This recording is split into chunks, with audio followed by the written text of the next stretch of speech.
जी हाँ, जैसा आप लोग सोच रहे थे बिल्कुल वैसा ही हुआ। एक नहीं, 1000 नहीं, 1 लाख नहीं, 35 लाख लोग। जी हाँ, बंगाल एसआईआर में विवादित 35 लाख लोगों के मताधिकार पर सुप्रीम कोर्ट ने फैसला सुना दिया है। आज देश की सबसे बड़ी अदालत में जब सुनवाई हो रही थी तो जज साहब ऐसी ऐसी बातें कहते हैं जिन्हें सुनकर आपका सीना गर्व से चौड़ा हो जाता है।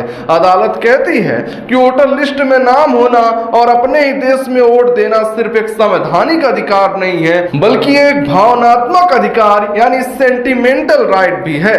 आपको लगता है कि बस अब न्याय मिल गया, अब कोई आपको वोट देने से नहीं रोक सकता, लेकिन कहानी में असली और सबसे खौफनाक ट्विस्ट तब आता है जब यही अदालत चुनाव आयोग पर बड़ी बड़ी टिप्पणियां करने के बाद, उसके तौर तरीकों पर सवाल उठाने के बाद अपना फाइनल फैसला सुनाती है। और वो फैसला क्या होता है? फैसला यह होता है कि अदालत करीब 35 लाख वोटर्स को आगामी बंगाल विधानसभा चुनाव में वोट देने का अंतरिम अधिकार देने से साफ इनकार कर देती है। जी हाँ, आपने बिल्कुल सही सुना, 35 लाख लोग। ये सिर्फ एक आंकड़ा नहीं है, दुनिया के कई देशों की तो कुल इतनी आबादी भी नहीं होती जितने लोगों को हमारे सिस्टम ने एक झटके में संदिग्ध बताकर मतदान केंद्र के बाहर खड़ा कर दिया। तारीख है 13 अप्रैल। पश्चिम बंगाल विधानसभा चुनाव में अब महज कुछ ही दिन बचे हैं। पूरा राज्य सियासी तपिश से उबल रहा है, लेकिन इस सियासी ड्रामे के बीच एक ऐसा खेल खेला गया है जिसने हमारे लोकतांत्रिक ढांचे के नींव को हिला कर रख दिया। आज हम बात कर रहे हैं चुनाव आयोग के उस स्पेशल इंटेंसिव रिवीजन की और उस पर सुप्रीम कोर्ट के आज के बड़े फैसले की। शुरुआत में तो करीब 60 लाख लोगों के नाम काट दिए गए, हाहाकार मचा तो अपीलों का दौर शुरू हुआ, ट्रिब्यूनल बनाए गए। लेकिन आज चुनाव से ठीक पहले हालत यह है कि करीब 35 लाख लोग अब भी उस लिस्ट से बाहर हैं क्योंकि उनकी अपीलें पेंडिंग हैं। सुप्रीम कोर्ट में जब इन 35 लाख लोगों के अधिकारों की बात आई तो जो हुआ वो हमारे सिस्टम की उस कड़वी सच्चाई को उजागर करता है जहां न्याय कागजों में तो बहुत सुंदर दिखता है लेकिन हकीकत की जमीन पर वो आम आदमी की पहुंच से कोसों दूर रहता है।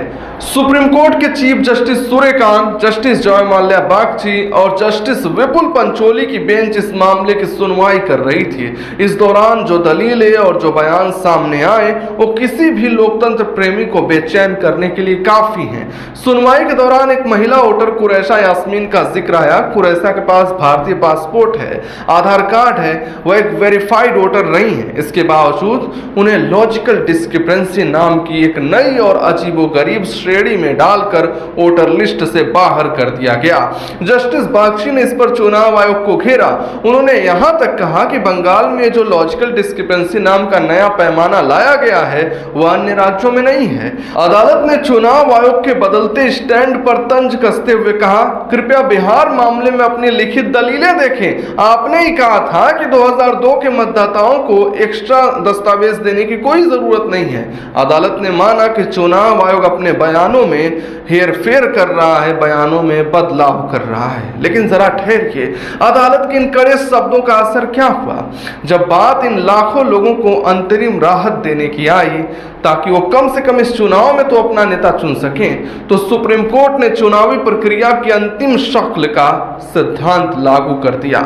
जस्टिस बागची ने एक ऐसा बयान दिया जो शायद इतिहास के पन्नों में दर्ज होगा। उन्होंने कहा, अगर एक्यूरेसी 70% है तो इस गतिविधि को उत्कृष्ट माना जाना चाहिए। मार्जिन ऑफ एरर हमेशा रहता है, मार्जिन ऑफ एरर 30% की गलती की गुंजाइश। क्या आप समझ रहे हैं इसका मतलब?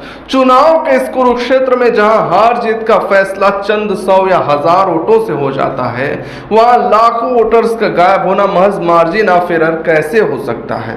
35 लाख लोगों के संवैधानिक अधिकारों को एक सिस्टम की मजबूरी और कागजी बैकलॉग की बेदी चढ़ा दिया गया। अदालत ने कहा कि न्यायिक अधिकारियों ने 1000 दस्तावेजों की रोज जांच की है, हम उनकी सत्यनिष्ठा पर सवाल नहीं उठा सकते। अदालत ने कहा कि वोटर दो संवैधानिक संस्थाओं स्टेट और इलेक्शन कमीशन के बीच सैंडविच बन गया है। बड़ी बड़ी बातें, शानदार कानूनी दर्शन और फिर अंत में सॉरी, हम चुनाव प्रक्रिया में दखल नहीं दे सकते, आपकी अपील पर सुनवाई होती रहेगी। यानी जब तक आपको न्याय मिलेगा तब तक चुनाव खत्म नई सरकार का गठन और आपका वोटिंग का अधिकार अगले 5 साल के लिए कूड़ेदान में। अब इस पूरी क्रोनोलॉजी और सिस्टमैटिक तरीके से हुए इस खेल के उस पहलू पर आते हैं जिसे सुनकर राजनीतिक गलियारों में भूचाल आया हुआ है। आखिर 35 लाख लोग हैं कौन? विपक्ष का और पश्चिम बंगाल की सत्ताधारी पार्टी का सीधा आरोप है कि कोई मार्जिन ऑफ एरर नहीं है, बल्कि एक सोची समझी सर्जिकल स्ट्राइक है। मुख्यमंत्री ममता बनर्जी खुद इस मामले को लेकर सुप्रीम कोर्ट पहुंची थी। उन्होंने जो आरोप लगाए हैं वो साधारण नहीं है।